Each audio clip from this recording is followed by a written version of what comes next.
When you think of a furry, the first thing that may come to your mind is someone walking around in a fursuit. While not all furries own a fursuit, either due to their high price, high maintenance, or a variety of other reasons, they are undoubtedly the most recognizable aspect of the furry community. Those who do manage to purchase or even create their own suit can be seen walking around mostly at conventions, parades, or even at your local grocery store. While this hobby may be quite strange for those outside of the fandom, for the average furry, it is just a harmless hobby that they partake in. But, as you'll soon find out, the furry community has its fair share of real monsters, some of which are still active to this day, waiting for their next victim.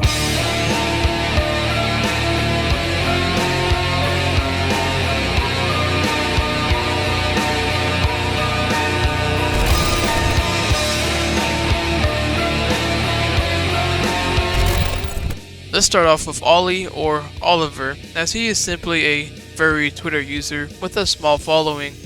He usually posts art of his character or of him in his suit, and I couldn't find anything too interesting. On the other hand, we have Glitch or Glitchfur, who is an ex-YouTuber who began their channel in 2012 making commentary videos. He would eventually transition into becoming a video editor for other YouTubers in exchange for shoutouts in 2015. This method would grow his channel to over 100k subscribers.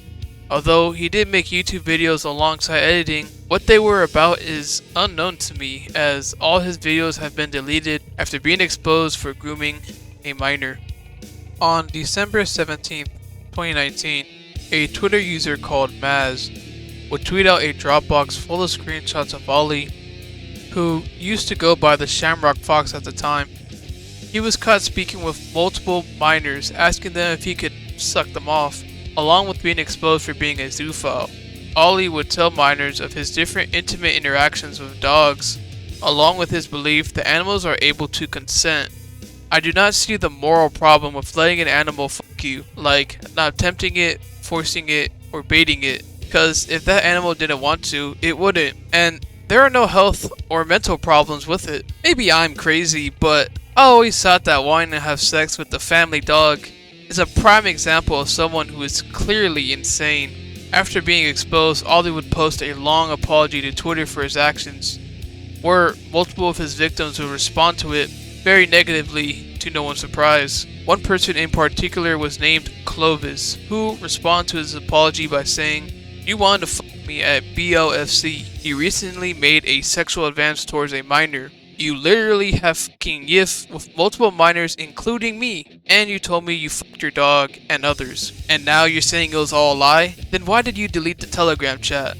Before we continue, for those unaware, BLFC is an acronym for Biggest Little Furry Convention, and yiff, from what I could tell, is basically any kind of sexual content within the furry fandom, which includes images, videos, or real life stuff. So, as the saying goes, you learn something new every day. Clovis would also come out about Glitch grooming him at the same time Oli was. Glitch does sass groomed me to meet up at BLFC 2020 to have sex on a secret chat on Telegram, which has been deleted by him. He manipulated me into being sexual with him and exchanged nudes in the chat. He allowed access to his AD, which was locked in secret, from my alt account. Him and Oli both made it seem like this sexual behavior was normal in the fandom, and that there is nothing wrong with this kind of sexual interaction between a minor and adult. Clovis was unable to provide proof of his claims due to Glitch already deleting their chat once Oli was exposed. This is where a YouTuber by the name of Ragehound gets involved. She said that she knew someone who could pull the data from the Telegram chats even if they were deleted. Although, once she realized Clovis had sent news to Glitch, meaning if she had pulled the data, CP would be on her device, she would back down and advise Clovis to take this to the police. This was not the end of the situation, as other people got involved, but when it comes to Oli and Glitch, that's basically it. As for Clovis, their parents did end up going to the police for what happened to their son, but unfortunately, nothing has happened to either Oli or Glitch, as Oli still posts on his new Twitter, and Glitch, while no longer doing YouTube, now posts on OnlyFans and is active on Instagram. It's sad to say, but it seems that these two managed to groom multiple minors and walked away from it mostly unharmed.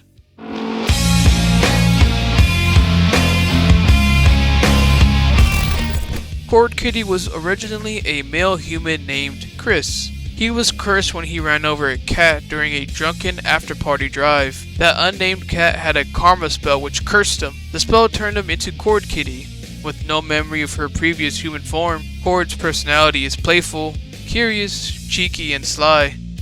Well, that's just the backstory that was given by Gabe Sickle.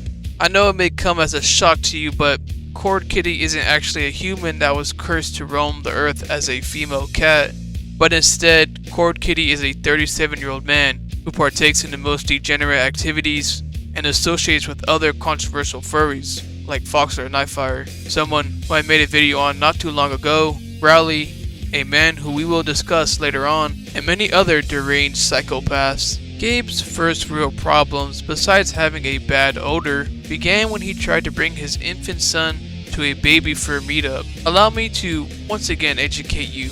A baby fur, from what it seems, is just a furry version of ABDL, or Adult Baby Diaper Lover, which itself is a fetish that involves adults role-playing as babies for sexual pleasure or emotional comfort. You can now see why bringing an actual baby to a place that sexualizes things like diapers and pacifiers would have a negative reaction by others. But don't worry, Gabe has an excellent explanation for why it's actually okay to do so. The hilariousness of seeing the faces of the baby furs at a real baby showing up would be priceless. Though I understand that the average furry assumes that all baby furs are pedophiles who babies, I still think it'd be hilarious to see the faces of those baby furs if I brought my kids in. That'd be so funny. But I scrapped the idea when people started posting, "Call CPS." There is literally, absolutely, nothing wrong with taking my kids to a baby fur room party. You just assume they're all pedophiles because of bias. I've been saying this for years. Baby furs are to furries as furries are to non-furries. They're needlessly mocked and accused of being fetishists, which only intensifies their tribalism. I'm not trying to white knight baby furs, I'm just telling the truth. Well, Gabe, when you're caught following multiple not safe for work cub accounts on Twitter and commissioning baby fur art of your own children, it makes sense why some people would have good reason to believe that you are a pedophile who should have their children taken away. And it's not just random people on the internet who believe that, but also your ex-wife and mother of the children who you wish to put into harm's way. Back in 2016, Gabe had married another furry named Deborah at Furlandia, of course, in a furry-themed wedding. Bye-bye and Khord Kitty, from this moment forward, you will never be alone. May your life together be measured in love and excitement. May you strive to enrich each other in every possible way. This is my honor to now pronounce you Kitty and Bunny. You may meet your muzzles.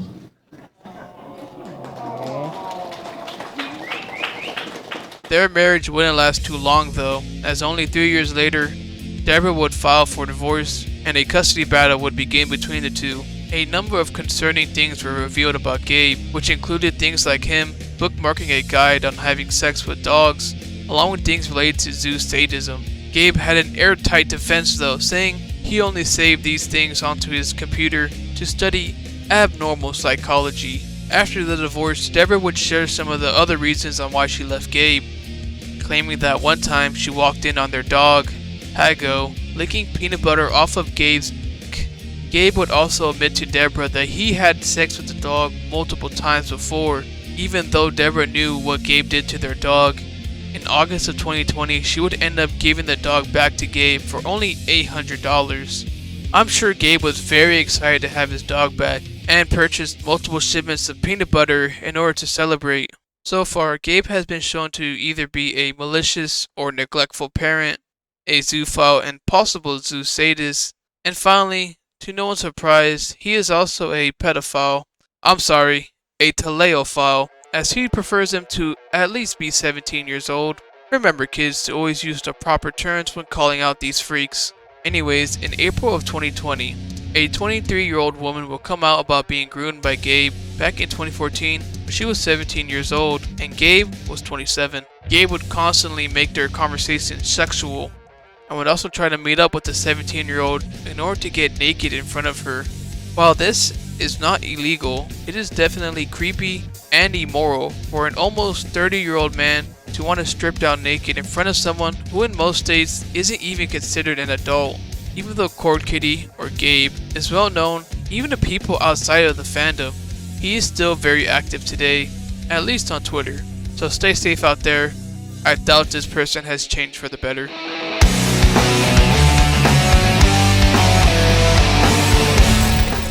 Bradley/Tora, real name Daniel Mizo Lamas, was once an avid fursuiter attending multiple cons since 2010, and as stated previously was one of Khord Kitty's friends, but in 2019 Daniel would be banned from most cons and lose his friendship with Khord when he was once again arrested for possessing CP.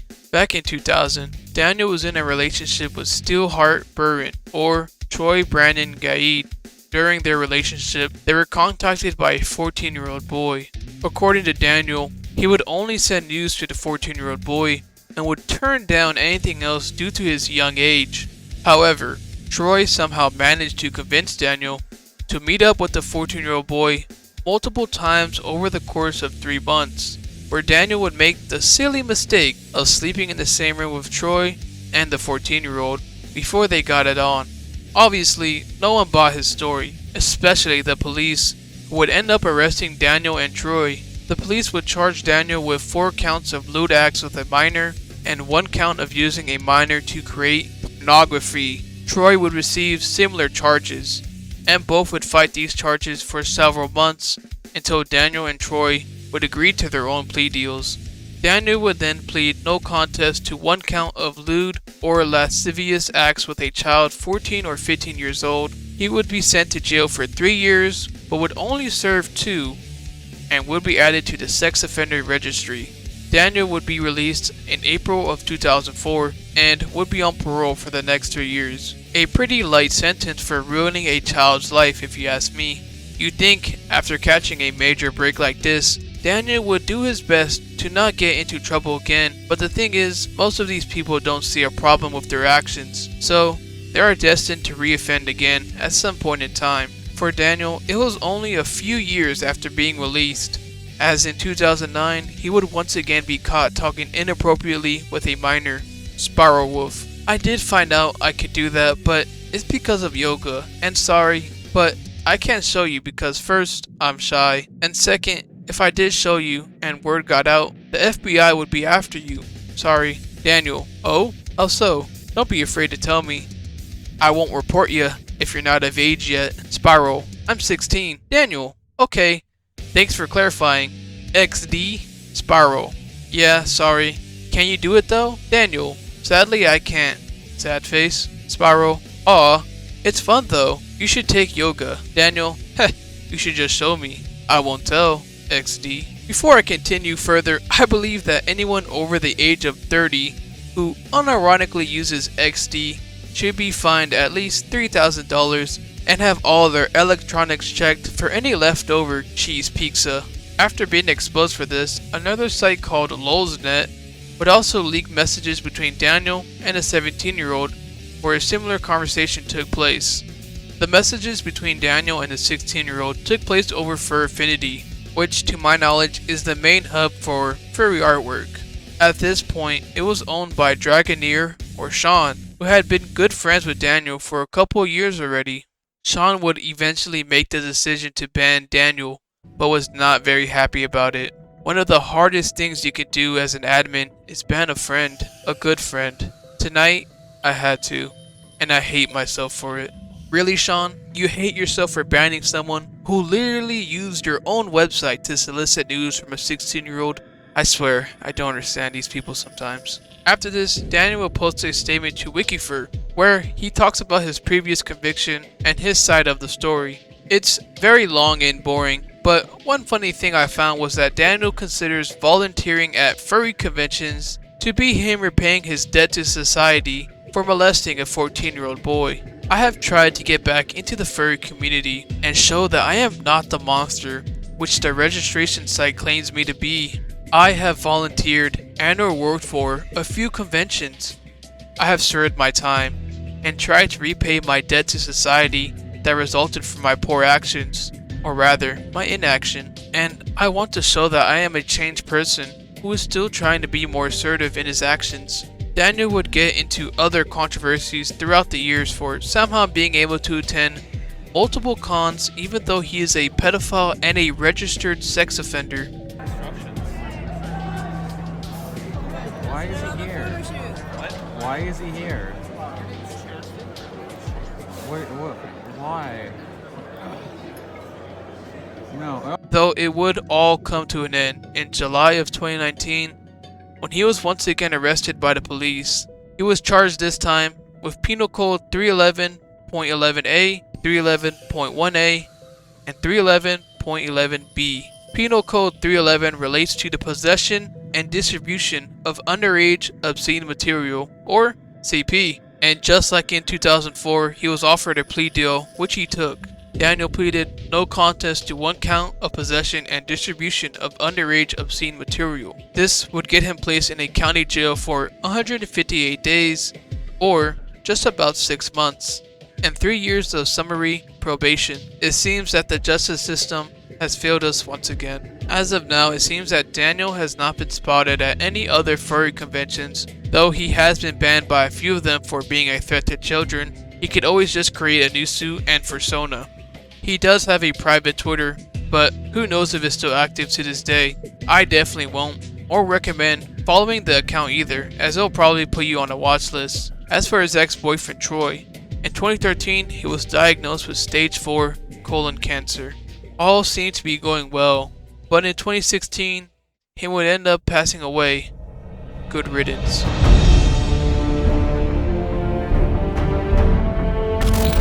I know I said it in the beginning, but I should probably reinstate that while furries can be considered cringy or weird to people outside the fandom, by no means do the people I talk about represent the entire community as a whole.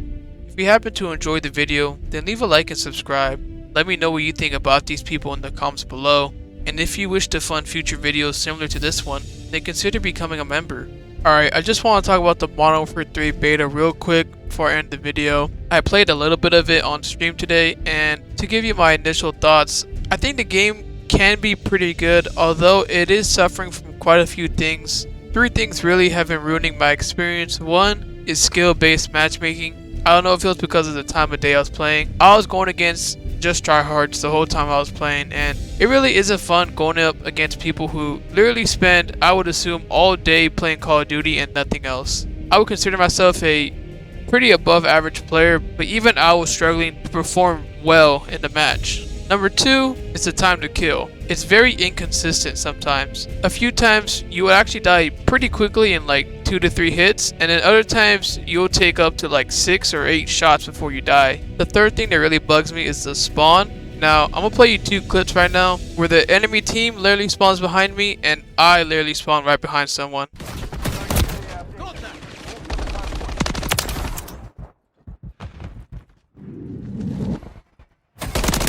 They are literally spawning behind me. Hello? They are literally spawning behind me.